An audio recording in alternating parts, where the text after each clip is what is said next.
Kasi po, Uncle, bakit po hindi po nila pwedeng pabayaan yung pamilya ni Brad Edong Erese? Naku po, Ah, po pinabayaan po nila. Magsasalita po yon. Baka po mabuwag po ng tuluyan yung iglesia ni Kulapo ng Danya Rason. ano lang ngayon, magkakasama, bago-bago lang yan nun. Driver pa ako ni Eddie Soriano nung araw eh. Alam mo na kung sweldo eh. Hindi po ba kayo na nips to nips, na surup-sup? Hindi, nasaltik lang. Ano po yung nasa take?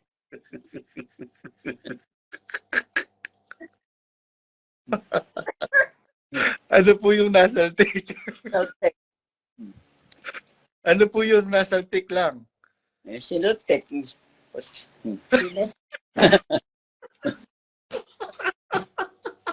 So alam po nila talaga na si Brad Ellie ay isang Darna.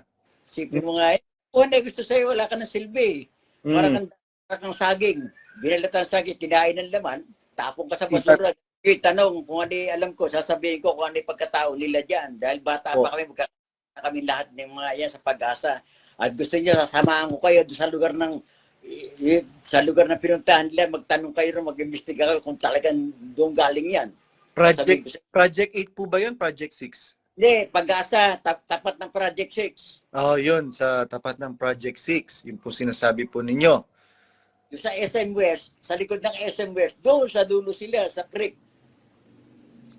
Sagana sila, sa Kayabangan. Yan ang sabi ko.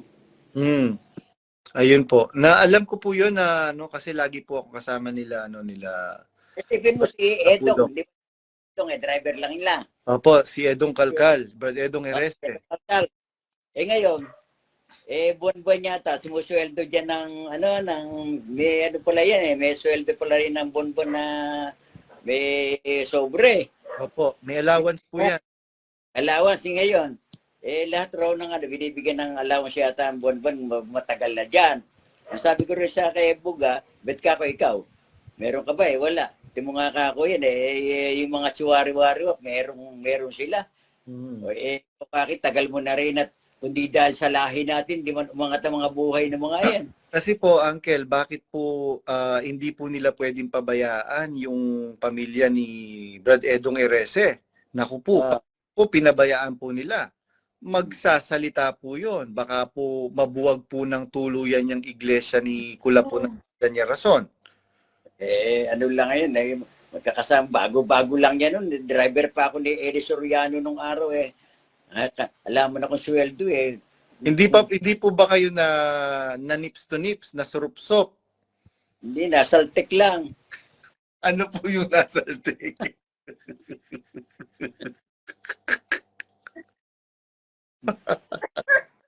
Ano po yung nasaltik? Saltik. Ano po yung nasaltik lang? Sinultik.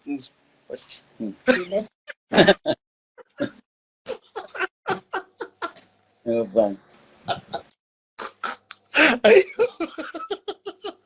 Kasi na kami alaman, di mo na pinusweldo yan Kung pakainin pa kayo sa mga kapatiran doon sa Bacolor, sa mga Pampanga, doon sumusubo yan nung araw Ako driver niyan Alam mo na kung sweldo dyan Ay, nako po. May panibago na namang revelasyon ngayon. Nung pong nakaraan, Uncle, yung pong revelasyon po ninyo, yung nips to nips at saka yung pong tumaob na Arinola. Ngayon, kasi tanong mo sa mga kapatid ko, alam lahat yun. Nangyari na yun. Dumating si Turong Bakla. So, ibig sabihin, hindi po talaga gawa-gawa. Pati po pa si Uncle Rolly. Alam niya yun. Lahat kami kakapatid, alam yun. So, alam po nila talaga na si Brad Ellie ay isang Darna. Isang isang sumasaragoy-goy. Bumibiktor. Hindi Bumibiktor. Binibiktor. Binibiktor. Naku, ako talagang sa totoo lang. Bigyan naman ako ng pera linggo-linggo para sumamba dyan. Hindi ako sasamba dyan sa nakita kong mga ugali ng mga yan.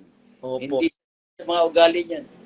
Tapos ito pa po kasi ang nangyayari, Uncle. Ito po. Biruin niyo po, nung nakaraan, siguro last month, or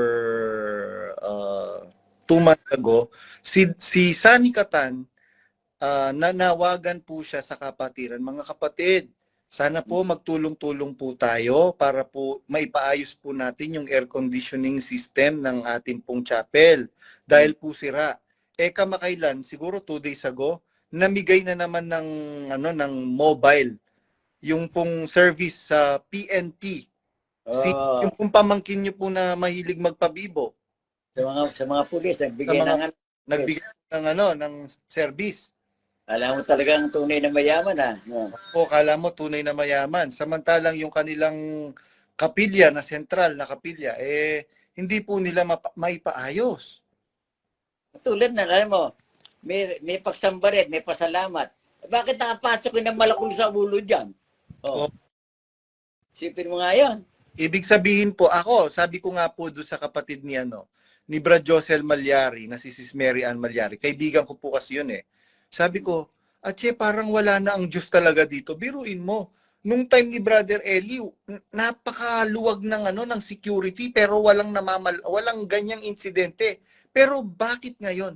Nung time ni Daniel Rason, alam niyo po ba yung pong anak ni Alikabok, ni Jesse? Nagpakamatay po yun. Nabalitaan niyo po ba yun? Nabulitan ko yun. Pakamatay yan. Nagbigti yata, no? Nagbigti po siya. Umupo lang. Nagbigti na nakaupo. Tingnan mo nga. Diyan sa mismong central po yung nagbigti. Sa central mismo. Kung yun walang dinaramdam na hindi magandang tingin sa kanya, maggagawin ba yun? Opo. Kasi may tinitingnan sila sa mga kamag-anak kung maganda tingin nila May Actually, Uncle, meron pong nag-message sa akin na apo nila sa Soriano. Sabi niya, Brad Badong, apo po ako ni ganito. Tapos sana po wag niyo pong i-broadcast yung pangalan ko kasi po nitan po yung pamilya po namin at palayasin po kami at gawan kami ng masama. Totoo yun. Mga ugali niyan hindi maganda mga ugali. Pag nakuha na gusto sa'yo, sisibat at sisibat. Kilala niyo po ba si Kwatang? Oo, si Corazon. Si Corazon, si Auntie Corazon. Nung namatay po yun, panganay yun. Opo, nagtatanong yung mga kapatid, Mami, nasan po si Kuya? Sabi ganyan. Ay, naku, hindi pupunta yun dito. Baka hingan lang siya ng pera ng mga pinsan niya. Sinong kuya? Si Kuya Daniel. Opo. Kuya po ba o ate? Ano niya yun? Tita niya yun Tsahin niya po yun. Wadya niya. Natira rin dito sa Corazon na yan. Dito, napupunta rin dito. Natitira rin. Saka si Tambuklo. Natira rin dito sa amin yan. Oo, si Tambuklo, yung po yung daddy ni Rose Soriano, si Papa na. Natira rin sa amin yan. Kahit tanong mo, dito sa amin sila na. Ako para po sa akin, sa mga magkakapatid, para po sa akin, ang mabait si Tambuklo. Oo, totoo. Dalang tibuo yun Opo, walang kipo. Pero ang dami pong kwento ng ng kapatid niyo si Dan Rason, sabi niya, nako, masamang tao yang si Tambuklo. Sila nagsisiraan. Kayo nga kamo sira yan Isipin mo yung paano hindi maninira masisira una sila kung mga tambuhay. Kanya lang ganun ang mga yan. Pagka mga tambuhay niyan, sisiraan niya yung kung ako nga, sinisiraan ako Isipin mo pinakulong ako Samantalang pagkamatay ng mag-ina ko, siya, binigay ko sa kanya binigay ng power of attorney para kunin niya yung pera doon sa naka-aksidente. Binigay ba niya yung pera? Alam, binigay sa akin yan. Alin daw alin daw pera ko? Sipin mo nga kung gusto sa'yo, wala ka ng silbi. Para kang saging. Binalatan saging, kinain ng laman, tapong ka sa basura. Totoo po yun. Totoo po. Mga kapatid, alam niyo po ang makakapagpatunay niyan, si Brad Efrain Inocencio ni kapatid ni Attorney Inocencio. Ano po yun? Lawyer po yun sa UNTV. Alam niyo po ba nung nakita-kita kami sa Morong, saksing buhay si Brad Gilby Arandela kasi magkakasama kami nun dahil sinamahan ko sila Brad Gilby Arandela. Ang sabi ni Brad Efrain Inocencio, Badong, balita ko, mayaman ka na, milyonaryo ka na. Kaya pala mahal ka na nila ngayon kasi mayaman ka na. Ako naman po kasi isineset aside ko yung ganung damdamin. Pero dati po nung pong ano lang po nila ako, tauhan lang po nila ako. Naku, kung sigaw-sigawan po nila ako, parang hindi mo masisikmura, hindi mo malulunok yung laway mo mismo. Talaga, kung mag-try mga yan, talagang yun lang umalis na din niya, si Balroque. Mm. Nakausap ko yan. Mm. Lahat ng kaso nila, ako lumalakad dito sa lahat ng pag may kaso yan. Ngayon tapos na ang kaso nila, baliwala na raw siya, pinilayas doon siya sa palit, doon daw siya dati nakatira sa 2 kwarto yata. Opo, alam ko po yung ano po nila, doon sa likod po nung poultry na building ni Didi. Oo, Gonzales yata, doon yata sila. Opo, doon sa Gonzales. Nung tapos na pinalis, makaraan na 3 buwan, tinatawagan daw siya ni Eliboy Soriano. Pinababalik. Hindi na, ayoko na, sabi raw niya. O, saka ito si may-ari ng broadcaster. Nakausap ko rin yun Diyan sa Plaridel. Opo. Yung pangalan nun. Celso Bagay. Celso Bagay. Okay. Abe, ang gusto nilang mangyari linggo-linggo pagka nakita sa sobre, pangalan mo yan dito, 500 lang ang binigay mo kakana-kana betro mo liit ang bigay kayamang punta. Bet kaya ubusin sa kanila pera, pinaghirapan ko yun. Umalis na roon. Umalis na dyan sa relihiyon na yan. Kasi yung yaman mo, ibigay mo sa kanila. Hindi na umalis na ako. Ano ba kay relihiyon na yan? meron po di po bang kanta sa sa Biblia, yung sa himnaryo, ihandog mo ang buhay,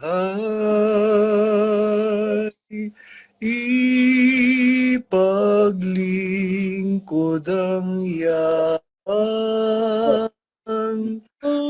punong ay pasukuban, isip mo'y sisinagan. Sa kanta pa lang po, meron ng pang-brainwash Talaga. Ihandog mo yung buhay mo, ipaglingkod mo yung yaman mo. Kanya nga, kanya maraming naubos ang pera dyan. Opo, sobrang dami pong naubos ang pera dyan. Sobrang dami. Meron po ako kapatid na nakausap sa somewhere in Luzon. Wag ko na lang babanggitin yung pangalan. Sabi niya, Brad Badong, alam niyo po, umanib kaming milyonaryo, lumabas kaming pulubi. Yung mga totoo yun. Sila hindi ka nahuhutot, hindi ka lulubayan yan. Pag umalis ka na sa kanila, sasabihin, nagnakaw ka sa kanila, ganyan. Ayan nga, sinasabi ka, di po ba, sa anak niyo po, kay Mama Mary? Oo, ganoon nga. Nagnakaw raw doon. Yun nga pong ganyan din po yung sinasabi. Same old story ang sinasabi sa akin ng inyong pamangkin na si Danya Rason. Sabi po niya, kaya daw po ako umalis at nagsasalita ngayon dahil po wala na daw po akong mahuthut sa kanila. Hoy, Danya Rason, mahiya ka sa sarili mo. Mahiya ka sa balat mo. Napakasinungaling mong walang yaka. Ako, kanya raw niyayang-yang kay kanilang baho dahil di ako nakakuha ng ayuda sa kanila. Opo. Hindi ako kumukuha ng ayuda, sinamahan ko lang itong utol ko dahil baka alang isaing. Pinag-drive ko dahil bulag nga matanong. Hindi ako limawa. Hindi ako nanghihingi siyan. Baka kung sumama ako, mihingi ako ng ayuda, hindi. May 100 misis ko, may apartment dito sa Plaridel. Tapos ako linggo-linggo 1,000 binibigay sa akin. Ba't hindi ako gugutumin? Nadadalan ako ng mga supply, mga anak ko ng mga grocery, mga kakainin. Hindi ako timawa na kung nakita nila ako rin, hingi ako ng pagkain na malalamunin. Hindi ako hingi sa kanila. Sila po yung mga timawa Biruin niyo po birong pinabenta po yung bako sa anak niyo po. Oo. 3 buwan nakuha na pera nung binigay 1,000 lang. 1,000 lang ibinigay. Oh. Ganyan din po yung ginawa sa akin. Kaya mga kapatid, lilinawin ko lang po Hindi po totoo yung pinapakalat ni Daniel Rason na kaya po ako lumabas sa iglesia dahil po inonsi po ako. Hindi po lumabas po ako sa iglesia dahil napatunayan ko itong iglesia na pinamumunuan ni Daniel Rason, wala pong gabay ng Diyos, mga kapatid. Tanungin niyo man po si Sis Mary Ann Malyari, tanungin niyo man po si Sis Ranza Manabat Malyari. Sinasabi ko po sa kanila lagi, sabi ko, ate, sabi kong ganyan, bakit ngayon game show na? At hindi po pwedeng new perspective, yung game show, yung pangangaral. Dahil hindi naman nagpa-game show ang mga apostol. Ngayon po kasi wala po silang ginagawang pangangaral, yung pong pamangkin nyo po. Dahil panibago daw pong perspective.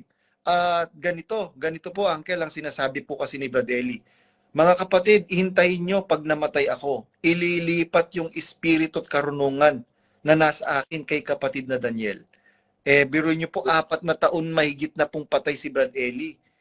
Wala pong lumilipat sa kanya. Espiritu ng kabobohan po ang lumipat sa kanya. At espiritu ng katarantaduhan.